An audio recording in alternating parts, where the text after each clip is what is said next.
Jason Stewart here. I have a camera strapped to my chest to show you how I make chicken broth. Garlic flakes into the mortar and pestle, grind it up. Better than garlic powder. Next up, spike, salt-free. It's my favorite seasoning from my childhood. Look it up, it's really good. Fresh cracked pepper, of course. And because I am poaching this bird, I added some smoked salt to add some dimension to it. Will it taste smoky? Definitely not. I like to season on the paper so I could swipe up all the extra seasoning. And check out this one-handed, no-touch, no cross-contamination fold.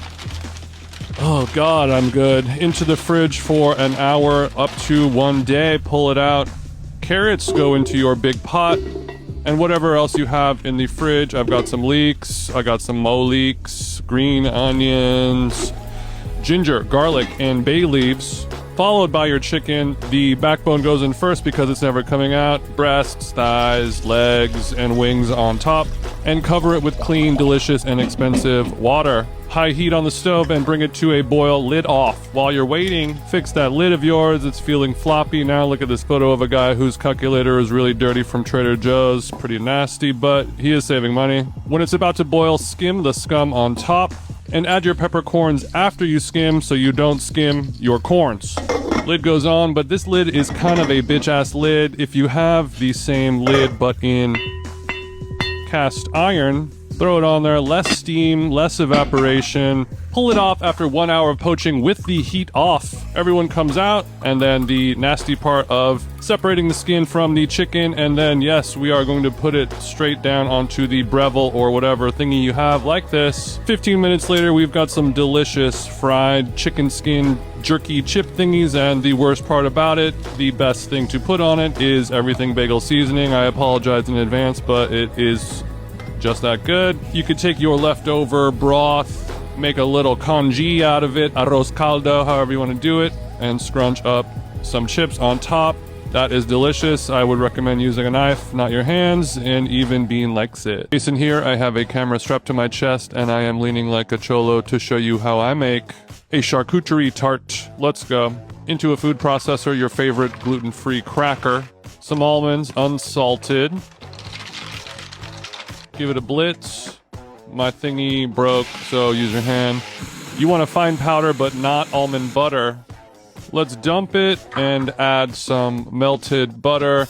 Give it a little smush around and moisten it up. Good to go. Now the annoying part, we're gonna cram it all into the corners of your little tart pan. You wanna take your time, go OCD with it. Make sure it's not too thick, not too thin. And now we're gonna blend up some delicious Libby's peaches. Some cream, a couple of eggs, a little salt, and some delicious slow moving honey. Oh, not great, not bad. Blitz it up. Watch me do it with no hands. And now the twisted part, blue cheese crumbles go into the bottom of the base, as much or as little as you like. And then our peaches and cream mixture goes in.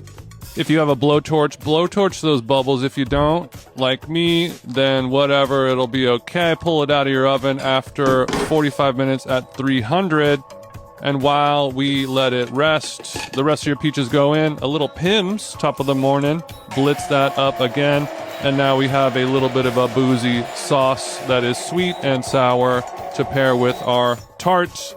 Run it through a fine mesh sieve so the little chunkies are gone and it's nice and smooth. Now the tough part, let's see if it works. It's out of focus, but it came out clean. That is good news. Slice it up. The little sauce goes down on your serving platter and your tiny tart goes down. Yes, it is small, but it's rich and you only need 2 bites. Enjoy.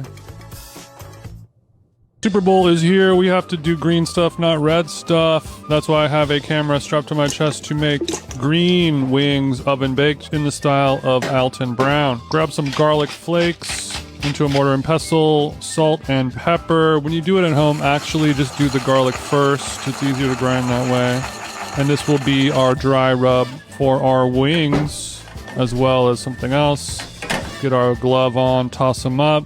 How much to use is really up to you. Onto a wire rack they go, and this is just going to marinate in the refrigerator And I grab a slice of quarter sheets bar pie with guanciale that does taste better cold the next day.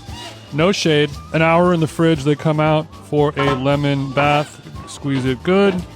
Wings go in and steam them for 10 minutes. Pull them out onto that wire rack, which you've cleaned. Little paper towel underneath to absorb all the gunk.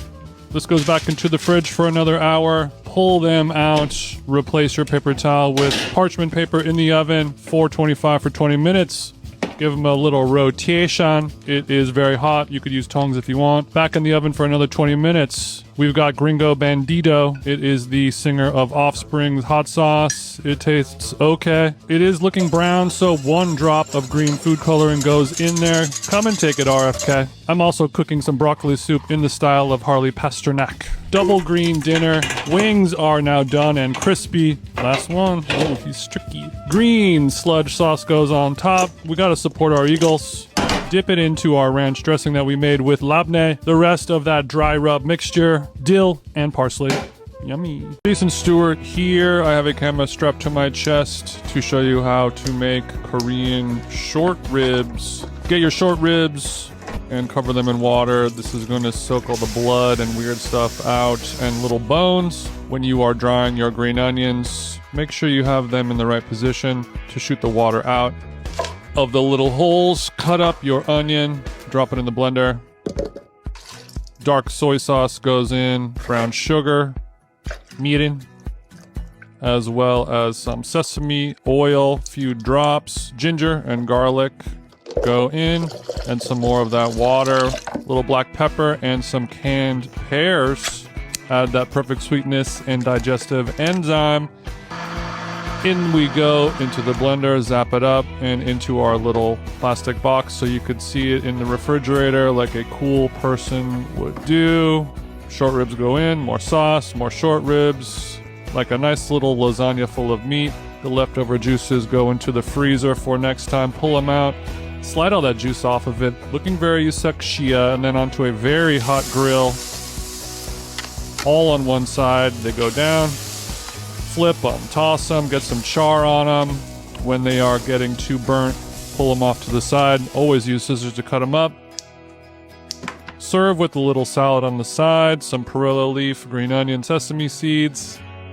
And then the Korean market you got your short ribs from will have kimchi and potato salad and all the other banchan to go along with it. A delicious meal.